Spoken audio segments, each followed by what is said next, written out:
Sealdah station থেকে রাত 9:30টার শেষ ট্রেনটা হুইসেল মেরে ছাড়তেই সুজয় ছুটতে ছুটতে ট্রেনের গেট ধরে এগিয়ে গেল এবং তৎক্ষণাৎ একজন হাত বাড়িয়ে দিতেই সুজয় সেই হাতটা ধরে ট্রেনের ভেতরে প্রবেশ করল।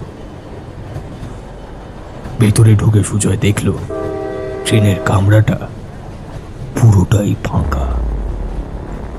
তবে একটু আগেই যেই লোকটা হাত বাড়িয়ে সুজয়কে টেনে উঠতে সাহায্য করলো, সে একটা কালো চাদর দিয়ে তার মুখটা ঢেকে রেখেছে। সুজয় গিয়ে বসলো সেই লোকটার সামনের সিটে। এই দিকটায় যে হারে ঠান্ডা পড়েছে, তাতে করে এত রাতে কেউ বাইরে বের হবে না, এটাই স্বাভাবিক। তাই ট্রেন এত ফাঁকা কেন, এমন অবান্তর ভাবনা মাথায় আসা অনুচিত। কি বলেন মশাই? কালো চাদরের মধ্যে থেকে অপরিচিত সেই লোকটা ধরা ধরা সুরে বলল, হ্যাঁ, সে তুমি ঠিক বলেছ। তবে এত রাতে তুমি বা কেন হঠাৎ এই ট্রেনে উঠতে গেলে? শীতের গভীর রাতে শখ করে ট্রেনে চাপলে নাকি?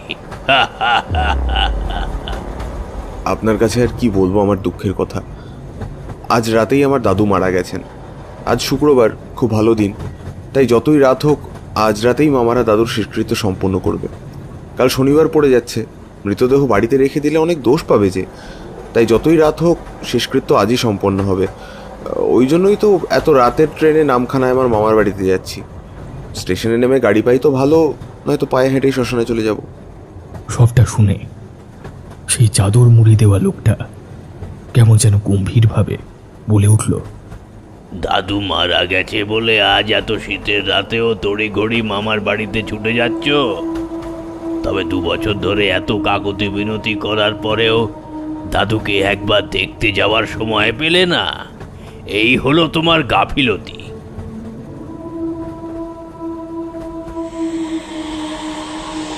2 বছর ধরে দাদু আমাকে দেখতে চেয়েছে, অথচ আমি নানান কাজের চাপে মামা বাড়িতে যেতে পারিনি। তবে এই কথাই অপরিচিত লোকটা কিভাবে জানল? আশ্চর্য। তারপর সুজয় সামনে বসে থাকা লোকটাকে গম্ভীরভাবে জিজ্ঞেস করলো, হ্যাঁ, অনেকদিন ধরেই দাদু আমাকে দেখতে চাইছিল, তবে কোনোভাবেই সময় বের করে মামা বাড়িতে আসতে পারিনি, এই কথা সত্য। কিন্তু মশাই, আপনি এসব কথা কোথা থেকে জানলেন? হ্যাঁ, জানি জানি, আমি সব কথা জানি। কারণ এসব কথা তোমার দাদুই আমার কাছে বলেছে। আমি তোমার দাদুর বন্ধু। আমরা একসাথে কলকাতায় ফলের ব্যবসা করতাম। 2 মাস আগে তোমার দাদুকে দেখতে গেছিলাম, তখন এসব কথা প্রহ্লাদ আমাকে শুনিয়েছিল। চলো, আজ আমিও যাচ্ছি তোমার সঙ্গে।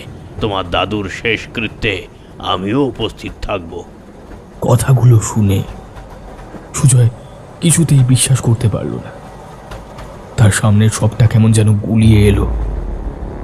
সুজয় মনে মনে ভাবল, লোকটা পাগল নাকি?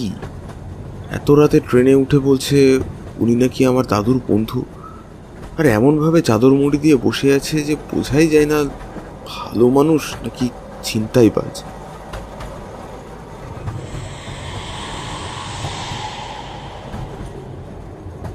তো আপনি বলছিলেন যে 2 মাস আগে আপনি আমার দাদুকে দেখতে গিয়েছিলেন, তো সেখানে গিয়ে কি দেখলেন?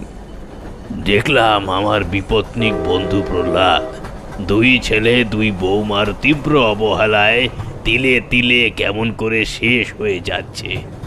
তো আপনি যখন দেখলেন আমার দাদু এতটা কষ্টে আছে, তো তাকে সঙ্গে করে আপনার বাড়িতে নিয়ে আসলেন না কেন? কিংবা আমাদেরকে খবর দিতে পারতেন, আমরা এসে আমার দাদুকে নিয়ে যেতাম।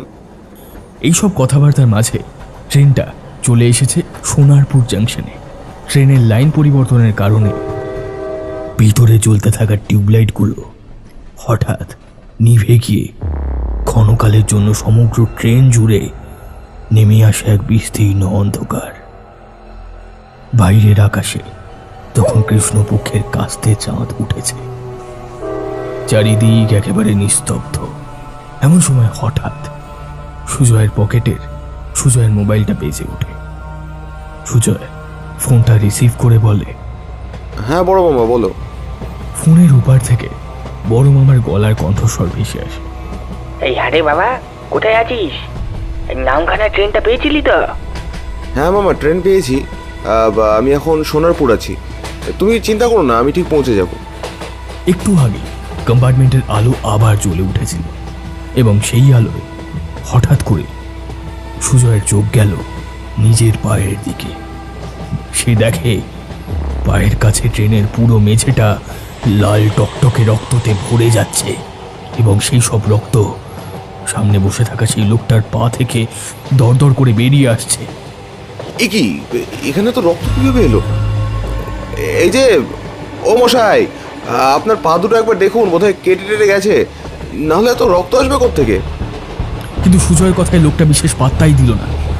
বোধহয় বকবক করতে করতে চাদর মুড়ি দিয়ে ঘুমিয়ে পড়েছে। এইসব ভাবতে ভাবতে সুজয় হেড হয়ে লোকটার পায়ের চাদর সরাতেই দেখল লোকটার পা দুটো সম্পূর্ণ উল্টো। অর্থাৎ দুটো পায়ের গোড়ালিটা সামনের দিকে এবং আঙুলগুলো পিছনের দিকে। এমন দৃশ্য দেখে সুজয়ের চোখ চড়ক গাছে উঠে গেল। হঠাৎ করেই তার মনে পড়ল সেই ছোটবেলার কথা।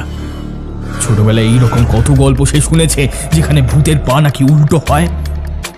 এইসব ঘটনার পরিপ্রেক্ষিতে তার মাথাটা ভারী হয়ে আসছে। তার চোখের সামনে যেন নেমে আসছে অন্ধকার। এমন পরিস্থিতিতে সুজয় এখন কি করবে তা বুঝে উঠতে পারে না। প্রচন্ড ভয় সে আঁতকে ভাবতে থাকে, গভীর রাতে ট্রেনের মধ্যে কোন ফ্যাসাদে পড়লাম? হে ভগবান, আমার যে এবার বুকের ভিতরটা ডিপটিপ করছে। এমন সময় সেই কালো চাদরের মধ্যে থেকে লোকটা বলে উঠল, ভয় পেও না, আমি আছি তো, তোমার কিচ্ছু হবে না, তুমি নিশ্চিন্তে ঘুমিয়ে পড়ো। কিন্তু সুজয় কি করে তাকে বলবে যে সেই তার ভয়ের কারণ? সুজয় নিজের সমস্ত মনন শক্তি ও একাগ্রতাকে সম্বল করে একটু সরে গিয়ে একটা সিট দখল করে সেখানে পুরোটা জুড়ে শুয়ে পড়ল। রাত বাড়ার সাথে সাথে ট্রেনের জানলার বাইরে থেকে আকাশের কাস্তে চাঁদ গুটি গুটি পায় যেন এগিয়ে যাচ্ছে পশ্চিমে। শীতের কুয়াশায় বাইরের গ্রাম্য পরিবেশ একেবারে যেন ঢেকে যাচ্ছে। খেজুর গাছে ঝোলানো ভাঁড়ে টপ টপ করে রস পড়ছে, আর গ্রাম্য প্রকৃতির এই নৈসর্গিক নিস্তব্ধতা ভেঙে দিয়ে ট্রেনটা ছুটে চলেছে তার গন্তব্যের দিকে। অতঃপর ট্রেন এসে দাঁড়ালো নামখানা স্টেশনে।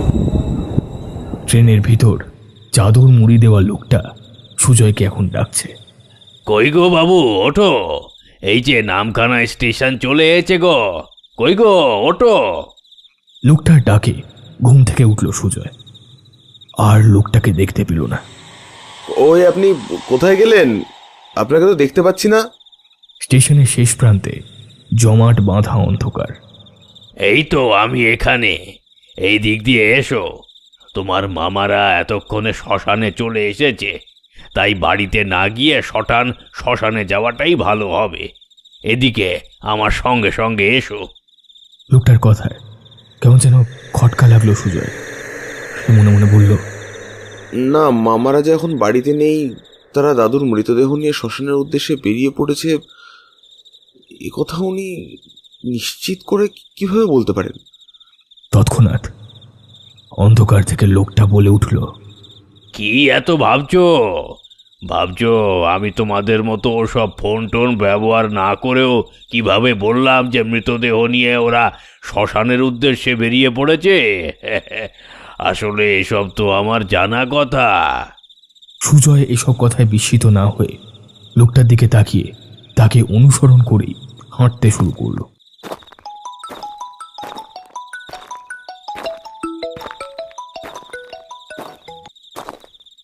সুজয় বাবা, তুই স্টেশনে নেমে সোজা শ্মশানে চলে আয়, আমরা ওখানেই এসেছি। আচ্ছা মামা, আমি এক্ষুনি আসছি। এই সবেমাত্র স্টেশন থেকে শ্মশানে যাওয়ার রাস্তায় নেমেছি। এই বলে সুজয় ফোনটা কাটতেই অন্ধকার থেকে সেই বয়স্ক লোকটা হাসতে হাসতে বলল, কি মিলল তো আমার কথা? এসো এসো, তাড়াতাড়ি পা চালিয়ে হেঁটে এসো। সুজয় আর কথা বাড়ালো না। সে মন্ত্রমুগ্ধের মতো লোকটাকে অনুসরণ করতে লাগলো। আর এমন মুহূর্তে সুজয়ের মনে কয়েকটা কথা বারবার পাক খেতে লাগলো।